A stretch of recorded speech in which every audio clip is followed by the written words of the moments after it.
जिंदगी के डोर कार्यक्रम के सवाल जवाब के अगले एपिसोड में आपका स्वागत है। पाठकों, बात बहुत समय पहले की है। राज दरबार में एक मंत्री भगवान का बड़ा भक्त था। कोई भी बात होती वह यही कहता, भगवान की बड़ी कृपा हो गई। एक दिन राजा के बेटे की मृत्यु हो गई। मृत्यु का समाचार सुनते ही मंत्री बोल उठा, भगवान की बड़ी कृपा हो गई। यह बात राजा को बहुत बुरी लगी, पर वह चुप रहा। कुछ दिनों बाद राजा की पत्नी की भी मृत्यु हो गई। मंत्री ने कहा, भगवान की बड़ी कृपा हो गई।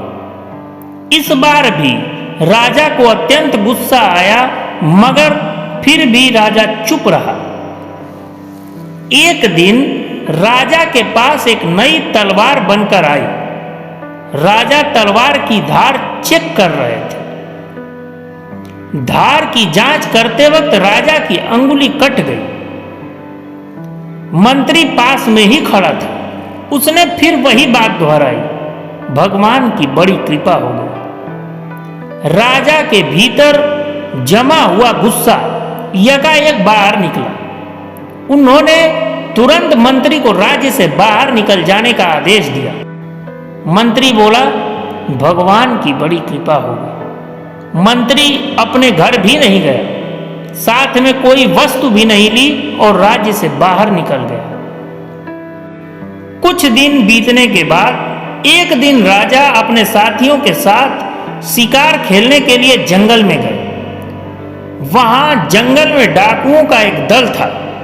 उस दिन काली माता को एक मनुष्य की बलि देनी थी। संजोग से डाकुओं के सरदार ने राजा को देख लिया। डाकुओं ने राजा को पकड़ लिया और पुरोहित के पास राजा को बलि देने के लिए ले गए। पुरोहित ने राजा से पूछा, तुम्हारा बेटा जीवित है? राजा बोला, नहीं, वह मर गया। पुरोहित ने कहा, इसका तो हृदय जला हुआ है। पुरोहित ने फिर पूछा, तुम्हारी पत्नी जीवित है? राजा बोला, वह भी मर चुकी है। पुरोहित ने कहा, यह तो आधे अंग का है, यह बलि देने योग्य नहीं है, परंतु हो सकता है यह मरने के भय से झूठ बोल रहा हो। पुरोहित ने राजा के शरीर की जांच की। जांच के दौरान पुरोहित ने देखा कि राजा की उंगली कटी हुई। पुरोहित बोला, अरे इसका तो अंग भंग है, यह बलि के योग्य नहीं है, इसे छोड़ दिया जाए। पुरोहित के आदेशानुसार डाकुओं ने राजा को छोड़ दिया। नगर में लौटते ही राजा ने अपने सिपाहियों को आदेश दिया कि हमारा मंत्री जहां भी हो उसे तुरंत वापस लाया जाए। सिपाहियों के द्वारा मंत्री को राजा के सामने पेश किया गया। मंत्री को देखते ही राजा ने उसे गले से लगा लिया।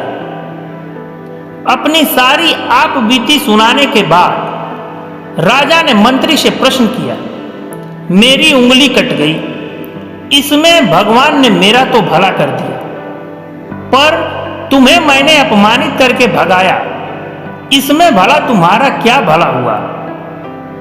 बुद्धिमान मंत्री मुस्कुराए और बोले, राजन, यदि आपने मुझे उस दिन राज्य से बाहर नहीं किया होता तो मैं आपके साथ होता। डाकू आपके साथ साथ मुझे भी पकड़ के ले जाते। अंग भंग के कारण नरभक्षी आपकी बलि न देते, पर मेरी बलि चढ़नी सुनिश्चित थी। भगवान जो भी करता है अच्छा ही करता है। यह बात अब पूरे राज्य को समझ में आ चुकी थी। अंत में एक बात कहना चाहूंगा, जब समय प्रतिकूल हो तब भी धीरज बनाए रखें, भगवान पे भरोसा ना छोड़ें। इस प्रतिकूल समय में भी कुछ हमारे लिए अच्छा होना लिखा होगा।